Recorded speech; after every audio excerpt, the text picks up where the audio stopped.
Salário substituição. Em quais situações o empregado que substitui um colega vai ter direito de receber o salário desse colega?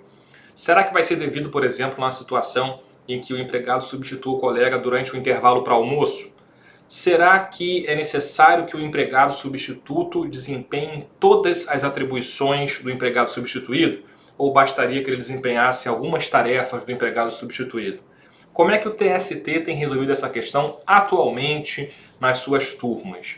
Esse vai ser o tema do nosso vídeo de hoje, aqui no Desafio das Súmulas, em que a gente vai estudar a súmula 159 do TST.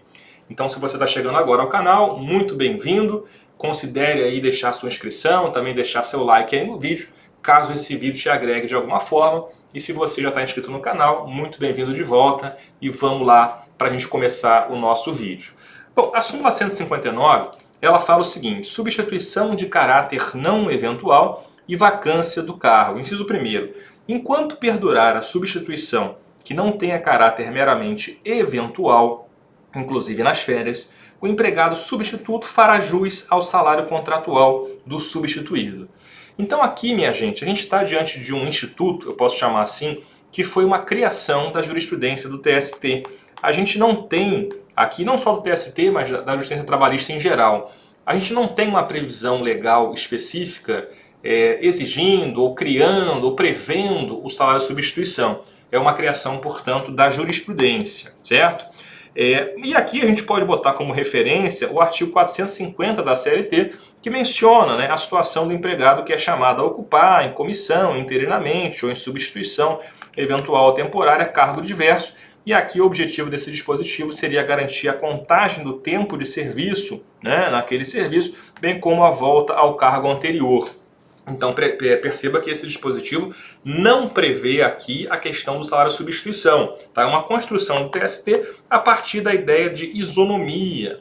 Isonomia salarial, se a gente tem dois empregados, portanto, né, e um que substitui o outro, seria justo aqui, seria isonômico, né, teria então, portanto, a ver com o princípio da igualdade aqui, essa ideia de que o substituto pudesse receber o salário do empregado substituído. Tá? Mas não tem previsão legal expressa com relação a esse tema. Muito bem, e a jurisprudência construiu esse tema, então, se baseando na seguinte ideia. Olha só, para que seja devido o chamado salário substituição, né, e aí perceba que se o empregado receber o salário substituição, quer dizer, o salário do empregado substituído, esse salário aqui ele vai ser um salário superior. Né? É uma situação em que o empregado é deslocado da sua função, do seu trabalho usual, para exercer uma função lá de um colega que exerce uma função mais bem remunerada, né? Um colega, portanto, que tem um salário superior a esse substituto. Né? Essa aqui é a ideia, porque, é claro, se for uma função que tem um salário inferior, não vai fazer sentido que o empregado substituto postule aí esse salário de substituição. Tá? Então, o salário de substituição ele vai acontecer, em primeiro lugar, quando o empregado substituído, né, aquele que deixou de trabalhar temporariamente, ele tem uma remuneração superior, certo? E aí, esse empregado substituto, ele vai receber não só o salário, mas é claro que o salário ele vai refletir nas demais parcelas. Né? Então, o 13º vai considerar isso, eventualmente, férias, vai ter que ter recolhimento de FGTS com relação a esse salário de substituição, que é um valor superior àquele que geralmente o empregado substituto recebe. Tá? Primeiro ponto aqui é esse. Segundo ponto aqui importante, né? A súmula menciona que essa substituição ela não pode ser uma substituição eventual. Se for uma substituição meramente eventual, isso significa então que o empregado substituto não vai receber salário de substituição. Então tem que ser uma substituição, de certa forma, um pouco mais prolongada, um pouco mais não permanente, né? Porque permanente vai ser a situação nesse segundo que a gente vai ver aqui. Mas uma substituição que seja um pouco mais prolongada e não meramente eventual. Bom, Felipe, o que significa aqui? Como é que a gente vai caracterizar uma substituição como eventual? Não existe um critério na lei, né? A lei sequer cria esse instituto, e também não existe um critério muito claro aqui com relação a isso na própria jurisprudência. Não tem uma diretriz que seja, olha, para ser não eventual tem que ser mais de tantos dias. Não existe isso. Isso aqui vai ser uma situação, portanto, que vai ter que ser vista e analisada em cada caso concreto. É claro que a gente tem algumas situações que são bastante claras, que são as situações mais comuns. Então, por exemplo, uma situação de uma substituição por 1, por 2, por 3 dias, por exemplo, porque o empregado substituído, né, aquele que tem uma remuneração superior, esse substituído ele ficou doente, por exemplo, né, ele se ausentou por motivo de doença. Essa aqui seria uma substituição meramente eventual. Né, se é por poucos dias, é uma situação bem episódica, é uma situação bem pontual, né? Agora, se for uma situação de uma doença mais prolongada, por exemplo, uma licença médica, né, um auxílio-doença, uma situação de um auxílio previdenciário, por exemplo, em que esse empregado substituto ele fica durante, sei lá, 15, 20, 30 dias ou mais até substituindo o colega, né, aqui a gente vai ter talvez uma zona de penumbra aqui, mas em geral a tendência vai ser, olha, se for pelo menos superior a 15 dias, né, porque até 15 dias a gente sabe que o INSS não concede licença previdenciária, né, auxílio-doença. É só a partir de 15, do 16º dia que a gente vai ter o benefício previdenciário. Seria um marco, talvez, aqui que a gente pudesse usar como referência. Mas volto a dizer, não existe nenhum parâmetro na jurisprudência com relação a essa quantidade de dias, tá certo? Mas é claro, 1, 2, 3 dias vai ser uma substituição eventual e aí, consequentemente, o substituto não vai fazer jus ao salário de substituição, perfeito? Agora, outra situação em que vai ser clara aqui, uma situação em que vai ser clara que o empregado, agora ao contrário, ele vai ter direito sim de receber o salário de substituição. A situação de férias, né? Porque a situação de férias é uma situação cotidiana, é uma situação previsível, é uma situação que se repete com certa regularidade.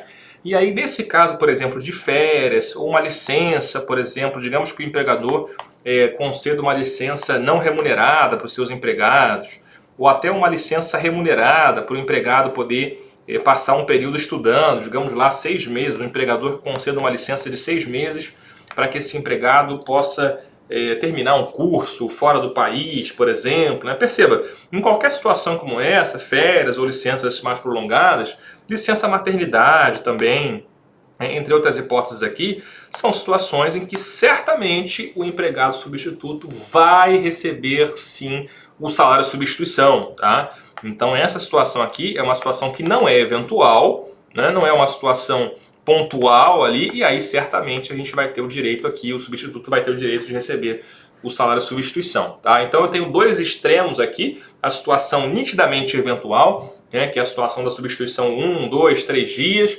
Eu tenho outro extremo, que é a situação em que não é claramente aqui eventual, que é a situação de férias, licenças prolongadas, etc.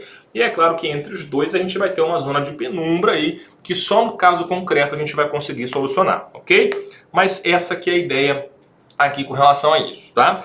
Eu vou ver o inciso segundo e depois a gente vai complementar aqui com a jurisprudência atual do TST, inclusive a questão aqui que eu mencionei no começo, se é necessário que o empregado desempenhe todas as atribuições do substituído ou não, tá? Vamos lá, inciso segundo ele fala assim, vago o cargo em definitivo, o empregado que passa a ocupá-lo não tem direito a salário igual ao do antecessor. Então perceba, a súmula aqui claramente ela faz uma distinção entre a substituição, que é diferente da sucessão no cargo, né? Da sucessão no cargo. Então aqui a substituição ela implica que os dois empregados, quer dizer, o substituto e o substituído, os dois estão com contrato de trabalho ativo, os dois estão ali, só que um deles, o titular do cargo, ele vai sair por algum motivo ali, um motivo eventual, um motivo de férias, um motivo de licença, né? Ou seja, então a substituição e o salário substituição, ele vai pressupor que haja uma simultaneidade. Os dois empregados, eles trabalham simultaneamente na empresa. Só que um deles está afastado momentaneamente ali e vai ter o substituto. Mas os dois continuam formalmente ali trabalhando, né? E sendo que o titular do cargo, ele continua tendo aquele cargo, beleza? Agora, é diferente da situação da sucessão. A sucessão, ela vai acontecer quando o titular do cargo, ele não é titular mais desse cargo. Ele pode ter sido dispensado, por exemplo. Ele pode ter pedido demissão. Ele pode ter sido transferido para outro cargo superior, digamos lá. Ele saiu do cargo que ele tinha, um cargo gerencial, por exemplo, e foi para um cargo mais acima ainda, na estrutura hierárquica da empresa, né? Ou seja, o titular, ele deixa aquele cargo definitivamente. Definitivamente. E aí eu vou ter um novo ocupante, né? Eu vou ter, portanto, aí um novo ocupante definitivo, né? Um novo titular, digamos assim, daquele cargo, né? Daquela função ali. Bom, e aí nessa situação aqui é que vai se aplicar o inciso segundo. Se eu tenho um novo ocupante em caráter definitivo, né? O titular antigo, portanto, deixa aquela função ou deixa o emprego definitivamente, aqui a súmula prevê que o empregado que passa a ocupá-lo não tem direito ao salário igual ao do antecessor. Né? Então perceba, a preocupação do TST é que haja uma isonomia. Né? É que se o empregado está ali trabalhando, né? Se aquele empregado titular está no seu emprego ainda, na sua função, então o substituto ele vai ter direito ao mesmo salário. Agora, nada impede que a empresa modifique o seu parâmetro de pagamento. Né? E, portanto, um exemplo aqui, um salário que era de 10 mil reais, digamos, um empregado gerencial que recebia 10 mil reais. Tá? E aí o titular, digamos, era o José. Né? Digamos aqui, era o José. E aí, portanto, o José ele sai para outra função, uma função de superintendente, por exemplo, e ele vai receber, digamos, o dobro, ele vai receber 20 mil reais. Só que a função original do José vai ser ocupada agora pelo João. Né? Então nada impede aqui que a empresa estabeleça como novo salário para essa função, digamos lá, a quantia de 8 mil reais, uma quantia inferior. Tá? Agora, isso quando for a ocupação definitiva dessa vaga. Tá? Agora, é claro que a gente pode ter exceções. A gente pode ter uma situação, por exemplo, em que existe uma norma coletiva prevendo algo diferente, prevendo até um valor de 10 mil para essa função. Ou então a norma coletiva prevendo, por exemplo, que nesse tipo de situação aqui, de desocupação da vaga, que o novo ocupante vai ter direito da mesma remuneração do anterior. Será que a norma coletiva pode prever isso? Claro que a norma coletiva pode prever isso. A gente tem, hoje em dia, a gente sabe, já mencionamos isso aqui no canal algumas vezes, tem um vídeo inclusive sobre isso, que é o princípio da adequação setorial negociada, né? Tem um vídeo meu em que eu destrincho aqui esse tema. E aqui é o seguinte, existe hoje em dia a chamada prevalência do negociado sobre o legislado. Lembra disso?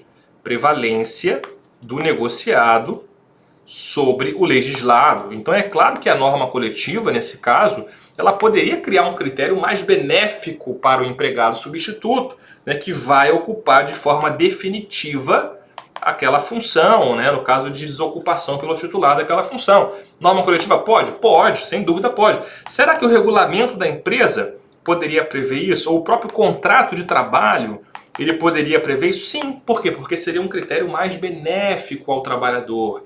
E aí eu vou aplicar aquela ideia do princípio da proteção, né, da condição mais benéfica. Claro que o contrato, o regulamento, a norma coletiva podem prever algo mais benéfico ao trabalhador do que a lei. Mas o fato é, não há esse direito. Se não houver previsão em norma coletiva, em contrato, em regulamento, o fato é que o novo ocupante não vai ter direito ao salário igual ao do antecessor. Maravilha?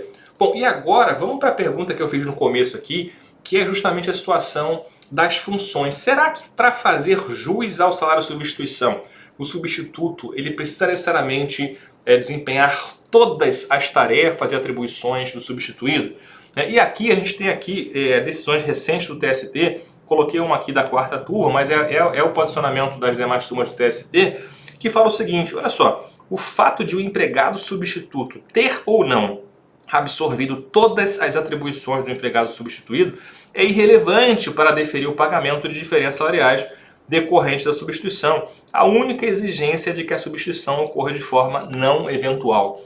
Ou seja, aqui o acórdão falando, não é necessário que o substituto exerça todas as atribuições. Ele pode desempenhar somente algumas atribuições, por exemplo, do substituído, e mesmo assim, de acordo com a visão atual do TST, ele vai fazer jus, o substituto vai fazer jus a receber o salário substituição, o salário, portanto, do empregado substituído.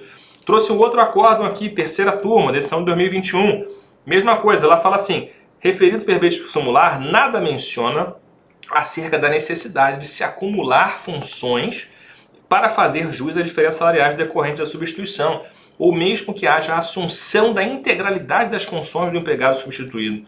Assim, o fato de a autora não ter assumido a integralidade das funções dos substituídos, uma vez que não podia admitir ou demitir empregados, não exclui o seu direito à remuneração correspondente ao cargo efetivamente exercido no período da substituição. Ou seja, de acordo com o TST, não é necessário que o empregado acumule as funções, quer dizer, as suas próprias funções, mais as funções do empregado substituído. Isso não é necessário, é possível, mas não é necessário. Tá?